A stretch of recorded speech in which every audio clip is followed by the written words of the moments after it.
திமுக கட்சி மாநாடு இன்னைக்கு திருச்சியில நடந்துட்டு இருக்கு. அப்படி கட்சி சேர்ந்த நிர்வாகிகள் எல்லாம் பஸ்ல போகும்போது அங்க ஒரு பஸ் ஆக்சிடென்ட் ஆயிட்டு கிட்டத்தட்ட 20க்கும் மேற்பட்டோர் ரொம்பவே கவலைக்கிடத்துல இருக்காங்க. இத பத்தி ஒரு மீடியாவும் பேசல, ஒரு வீடியோவும் வெளியே வரல. ஆளுங்கட்சி இருந்தாக்கா நீங்க அரசு போக்குவரத்து கழகத்தை எதுக்கு யூஸ் பண்ணீங்க? மாநாடு ரொம்ப முக்கியமா? ஒரு ஊருக்கு பஸ் வரணும்னு சொல்லிட்டு ஒரு சிறுமி எவ்வளவு பாதிக்கப்பட்டு பேசினாங்க. அந்த ஊருக்கு பஸ் வரதுக்கு வக்கில்ல.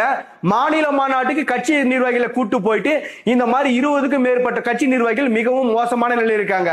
உண்மையா உறக்க சொல்ற இடத்துல மீடியாக்கள் இருக்கும் பொழுது, ஆனா இந்த ஆளுங்கட்சிக்கு ரொம்பவே அடிமையா இருக்காங்க. இந்த மீடியாக்கள் எல்லாம் ஒரு வாட வாய் கூட பேசல.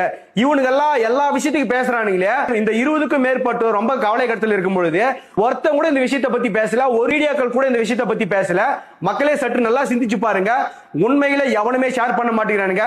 எங்களுக்கு தெரிய வந்ததுனால நாங்க இந்த வீடியோ பத்தி நாங்க பேசிட்டு இருக்கோம். மறக்காம இந்த விஷயத்தை எல்லாருக்குமே ஷேர் பண்ணுங்க. மீடியாக்கள் தான் இந்த விஷயத்தை யாருக்குமே சொல்லல. நம்மளாவது நம்ம கிடைச்ச விஷயத்தை எல்லாருக்குமே ஷேர் பண்ணுவோம். மறக்காம இந்த வீடியோ எல்லாருக்கும் ஷேர்